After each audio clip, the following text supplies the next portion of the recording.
pendidikan Islam itu pendidikan yang menyeluruh ya. Mengembangkitkan kembali adalah memperluas cakrawala wawasan keislaman santri. Dan cara untuk meluas wawasan cakrawala keislaman santri.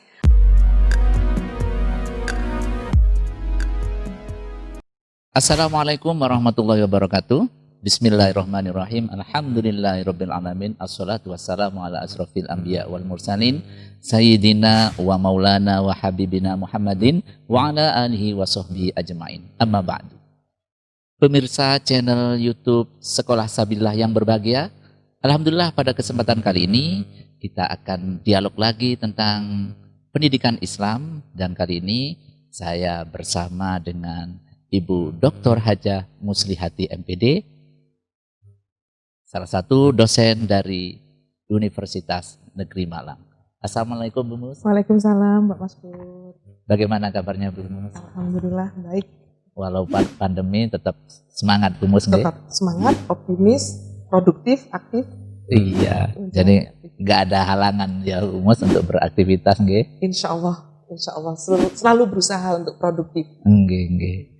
Baik Bu Mus ya, kita akan berdialog Bu Musnya tentang pendidikan Islam kali ini. Kalau kita bicara tentang pendidikan Islam, itu yang ada di benak Bu Muslihati apa? Pendidikan Islam itu pendidikan yang menyeluruh ya. Jadi pendidikan mendidik pikiran, mendidik hati. Kalau konsep yang melekat dengan pendidikan Islam itu akhlak tentunya. Yang utama itu. Oke. Itu ya tentang pendidikan Islam, berarti memang luas ini Bu Mus ya. Betul. Luas, komprehensif begitu ya Pak Maskur ya. Tapi kadang ada orang mendikotomikan, ini ada pendidikan Islam, ini pendidikan umum, ini bagaimana pendapat Bu Mus? Menurut saya pendidikan Islam itu menyeluruh ya. Iya. Jadi dikotomi itu sebenarnya kalau saya lihat sejarah itu adalah sisa-sisa dari bentukan penjajah Belanda begitu sebenarnya Pak Maskur. Dan itu tidak baik dampaknya bagi pembentukan kualitas SDM Indonesia sebenarnya begitu. Iya. Karena kalau kita berbicara pendidikan dalam Islam ya tidak mendikotomikan ilmu. Iya. Ilmu itu semuanya ya curahan rahmat dari Allah, ilmu itu datang dari Allah, dan itu tidak ada dikotomi ilmu agama maupun ilmu umum gitu ya. Seperti itu. Jadi memang Islam ya harus melingkupi semuanya ini Bu Mus ya. Betul. Seperti itu. Dan dikotomi itu bagaimanapun juga ini masih melekat di masyarakat kita Bu Mus ya. Iya, karena ibaratnya itu ditata dalam sistem kurikulum. Kurikulum kemudian disadari atau tidak mendikotomikan itu sampai sekarang karena ada pelajaran agama, ada pelajaran umum, dan seolah-olah pelajaran umum itu lepas dari agama. Padahal ilmu itu kan semuanya adalah bagian dari sunnatullah. Menurut saya begitu. Iya. Nah, sebenarnya selain akhlak ini memang utama ya. Arahnya untuk mencapai situ gimana Bu Mus dalam merealisasikan pendidikan Islam itu Bu Mus? Oke. Baik, terima kasih Pak Maskur.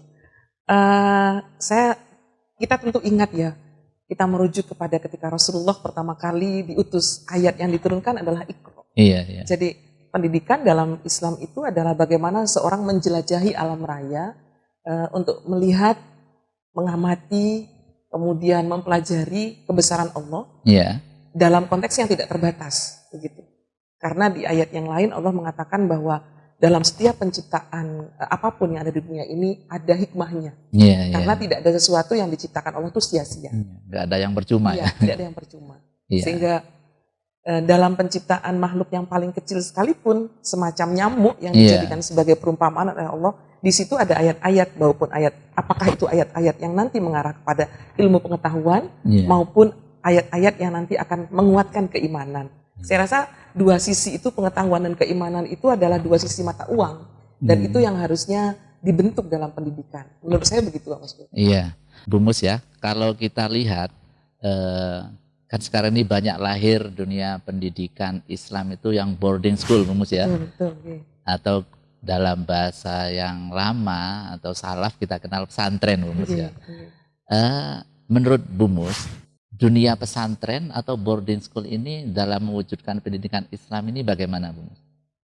Kok sekarang ini banyak yang mengarah ke situ ini Bu Mus. Iya, betul. Okay. Ini pertanyaan yang tidak mudah untuk saya jawab sebenarnya. Karena pertama sejarah pesantren itu sendiri, Iya. lalu kemudian yang kedua bentuk, kemudian jenis pesantren itu saya rasa banyak sekali. Iya, iya. Dan sekarang kecenderungannya adalah pesantren atau komunitas yang mendirikan pesantren atau tokoh yang mendirikan pesantren itu ingin memberikan sesuatu yang memang dibutuhkan oleh masyarakat. Saya melihat itu ada etikat yang mengarah ke sana. Iya, iya. Jadi disesuaikan dengan perkembangan zaman juga. Oke. Tapi jika kita lihat dari sejarahnya, kalau kita lihat pesantren itu sebenarnya bukan sebuah tradisi yang benar, yang murni dari Arab kan, bukan? Iya, iya, iya. Pesantren itu awalnya dari budaya di Jawa begitu, lalu kemudian diadopsi oleh penerus Wali Songo, termasuk Wali Songo sendiri begitu. Lalu kemudian muncullah pesantren-pesantren yang dikembangkan oleh ulama-ulama terdahulu di Indonesia. Kalau dulu mungkin melulu hanya untuk mengembangkan atau mengajarkan turos atau kitab-kitab klasik. Tapi seiring dengan perkembangan zaman, muncul pesantren-pesantren yang mengadopsi sistem pendidikan formal. Dan ini sekarang bermacam-macam. Ada pesantren, mohon maaf, yang mungkin mencoba untuk sejajar dengan sekolah-sekolah internasional, sehingga biayanya pun juga tidak murah bagi masyarakat. Saya memandangnya semua positif saja, karena menurut saya, dalam pandangan saya, boarding school itu punya satu sisi positif, yaitu membentuk kemandirian. Itu yang mungkin kemandirian perilaku peserta didik maksud saya. Dan itu yang mungkin tidak didapat di sekolah yang tanpa boarding school. Karena kalau di boarding school, seseorang atau anak didik dalam hal ini dengan kondisi yang ada dibiasakan untuk memiliki karakter, bisa mengelola dirinya sendiri, bisa mengendalikan hal-hal yang tidak baik pada dirinya sendiri, begitu. Termasuk juga mungkin bagaimana mereka bisa berinteraksi dengan orang lain, menghadapi berbagai perbedaan individu di antara teman-temannya, termasuk mengelola konflik. Jadi ini berdasarkan pengalaman saya sendiri begitu ya. Jadi berarti di sini juga belajar bermasyarakat nih, belajar bermasyarakat, belajar menghadapi perbedaan dalam kehidupan. Karena satu kamar kan tidak sendirian, beda dengan di rumah. Minimal kalau di pesantren yang mungkin dikelolanya sudah lebih modern, maksimal lah mungkin 8 sampai 6 ya, atau 8 orang begitu misalnya. Artinya tidak terlalu banyak. Artinya di kamar yang berenam atau berdelapan itu dia share dengan temannya, dia berbagi. Meskipun berbaginya mungkin fasilitas kamar mandi, gitu, atau fasilitas lain, ruang belajar yang ada di kamar. Nah di sini akan terlatih kepedulian, empati, rasa berbagi, terus kemudian mengalah kadang-kadang pada teman. Dan itu seringkali mungkin jarang didapatkan di rumah. Karena kalau di rumah semua fasilitas disediakan orang tua, kemungkinan individu. Seperti itu. Di sekolah pun kalau yang tanpa boarding school ini juga tidak seintens ketika di pesantren atau boarding school ini, Bu Mus. Betul, boarding school itu kan full day, sekolah yang benar-benar full day itu Pak, 24 jam bener itu. Dari bangun tidur sampai tidur kembali.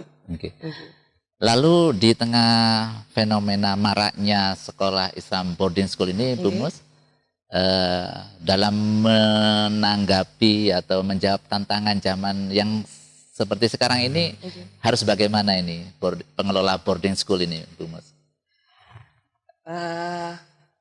Tantangan zaman yang bagaimana sebenarnya ya? Kita lihat dulu tantangannya. Kalau kita lihat yang dimaksud adalah tantangan teknologi, transformasi teknologi. Tentu di samping di dalam boarding school itu ada struktur kurikulum atau pembelajaran yang menguatkan sisi-sisi religi begitu. Tentu harus ada fasilitasi atau proses belajar yang mengarahkan siswa untuk menguasai teknologi tersebut. Tapi jangan lupa sekarang kecenderungannya Pak Maskur 4.0 ini ya, revolusi industri 4.0, lalu kemudian merdeka belajar, begitu. Apalagi sekarang merdeka belajarnya dalam konteks BDR, belajar dari rumah di masa pandemi, masyarakat juga sudah semakin kreatif, anak-anak itu justru atau peserta didik itu justru punya peluang untuk mengembangkan passion-nya. Sehingga kalau menurut saya pesantren itu harus memberikan fasilitas pengembangan passion bagi anak-anak. Tapi sebelumnya harus dikenali dulu anak-anak itu punya passion apa. Gitu. Sehingga bukan tidak mungkin di pesantren itu ada aktivitas-aktivitas penyaluran passion gitu. Entah itu tentu passion yang kalau passion harusnya ngarah ke positif ya Pak ya. Entah itu bidang seni, ataukah itu menulis, ataukah itu bidang-bidang teknologi, itu perlu ada peluang ke sana gitu. Dan mungkin seperti Sabilillah tentu memiliki fasilitas ya untuk bisa mewadahi potensi anak-anak itu. Karena sekarang ke depan pendidikan itu kan pasti mengarah kepada karir ya Pak Mas Kur.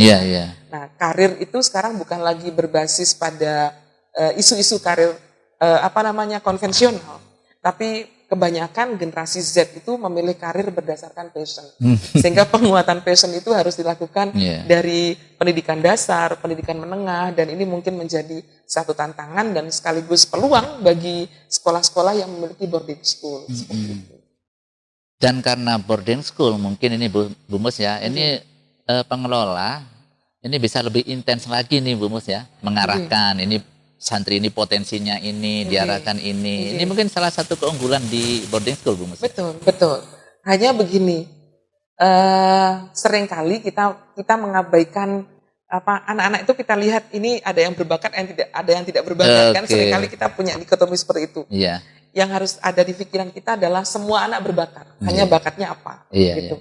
Lalu kemudian bakat itu mungkin keterbatasan sekolah atau keterbatasan yayasan adalah bagaimana cara menyalurkan bakat tersebut, begitu. Contoh, mungkin ada anak-anak yang bakatnya, mohon maaf ya Pak Mas Kur ya, berdoa. Riato terus. Itu bukan berarti tidak ada bakat, berarti dia punya bakat menjadi sufi kan gitu. Bagaimana ini penyalurannya ini? Apa dipanggilkan guru sufi gitu ya? Seperti itu.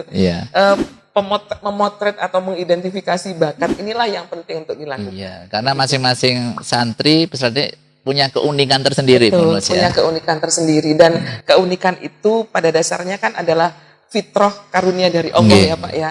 Tinggal bagaimana kita memolesnya. Gitu. Tapi di sini ada satu tantangan tersendiri menurut saya Pak Mas Kur. Apakah anak-anak itu masuk boarding school berdasarkan kemauannya sendiri atau kemauan orang tua? Ya betul. Sehingga di samping mengarahkan bakat karena memang tujuannya untuk menciptakan kemandirian, maka menurut saya di dalam boarding school itu juga perlu ada pendampingan bagaimana siswa itu bisa menghadapi masalahnya, bisa menyelesaikan konflik dengan teman-temannya, itu juga perlu ada. Tidak hanya di sekolah, tapi justru layanan bimbingan konseling lah ibaratnya begitu ya. Layanan bimbingan konseling atau penguatan psikologis anak yang akan masuk boarding school itu juga perlu.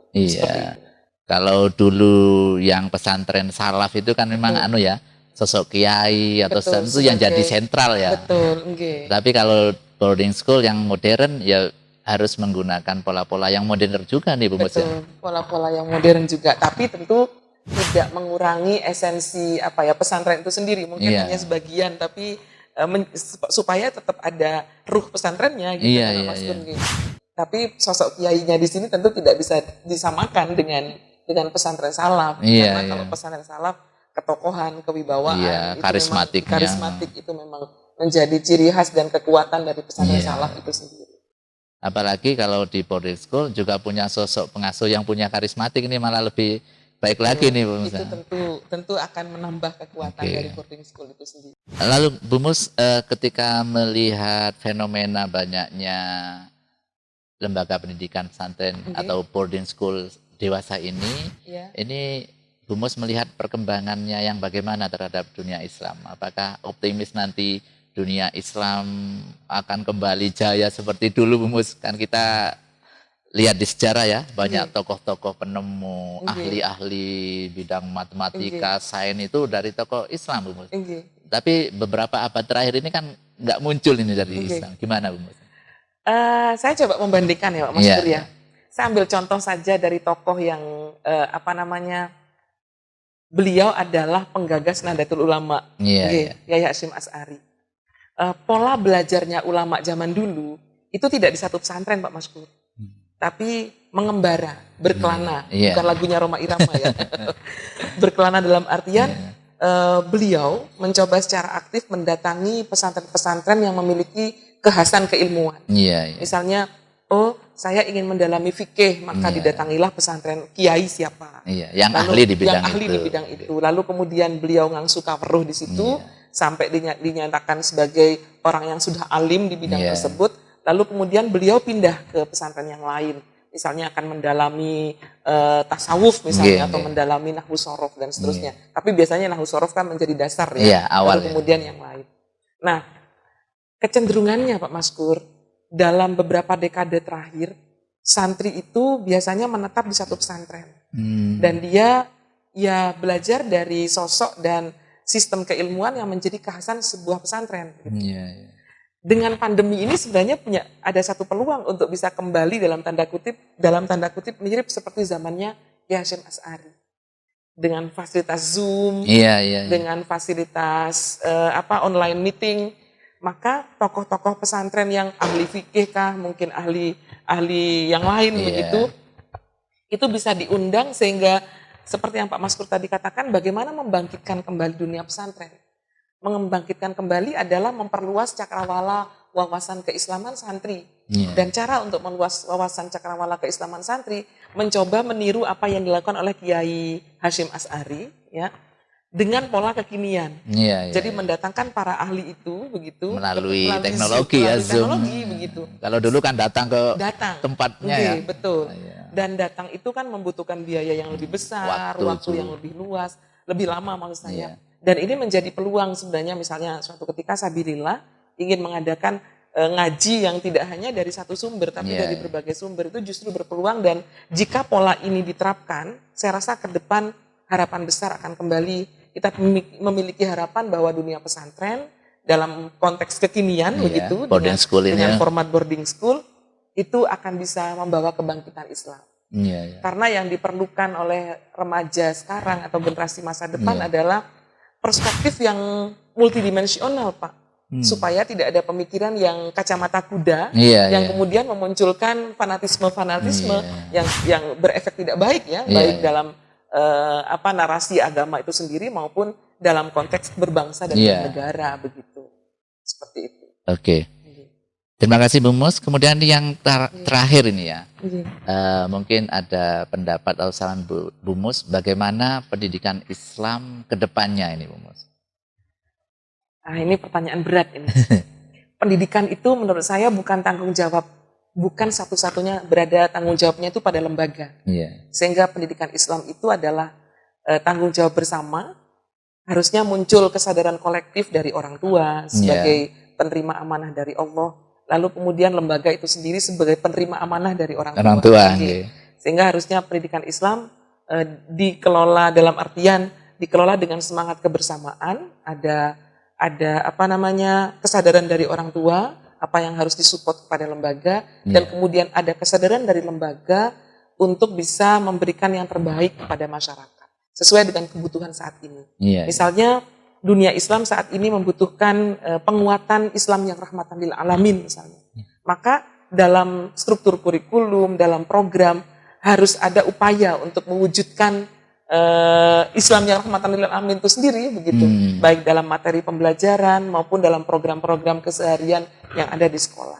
Termasuk juga mungkin penggunaan modeling dari pola belajarnya Kiai Hasyim atau Gus Dur yang mondok di beberapa tempat begitu untuk bisa menguasai hasanah keilmuan secara komprehensif. Mungkin saya rasa begitu Pak. Jadi lakukan kerjasama dengan orang tua, lakukan upaya-upaya yang proaktif dan inovatif begitu. Tapi tetap seperti prinsipnya NU ya, al-muhafadzatu alal qadimis shalih wal ahdu bil jadidil aslah. Tetap mempertahankan nilai-nilai tradisi yang baik. Yang tentu menjadi satu ciri khas kemaslahatan dari satu lembaga itu begitu, tapi tetap berusaha untuk mengadopsi hal-hal baru supaya bisa tetap eksis dalam situasi apapun, termasuk dalam situasi krisis seperti pandemi masa ini. Oke. Seperti itu Pak. Baik, terima kasih Bu Mus atas kesempatannya. Sama-sama Pak Mas. Mudah-mudahan menginspirasi kita amin, semuanya. Ya Rabbal Alamin. Mohon maaf jika untuk ada salah hilang. kemajuan pendidikan Islam itu. Amin, amin. Baik, pemirsa channel Sekolah Sabilillah yang berbahagia, demikian tadi dialog kita bersama Dr. Haja Musliati SAG MPD tentang dunia pendidikan Islam. Mudah-mudahan dapat menginspirasi kita semuanya untuk memiliki rasa tanggung jawab terhadap pendidikan Islam bagi putra-putri kita. Ada sinergi orang tua dan lembaga tentunya. Semoga dapat menginspirasi kita semuanya. Wallahul muwaffiq ila aqwamit thoriq. Assalamualaikum warahmatullahi wabarakatuh.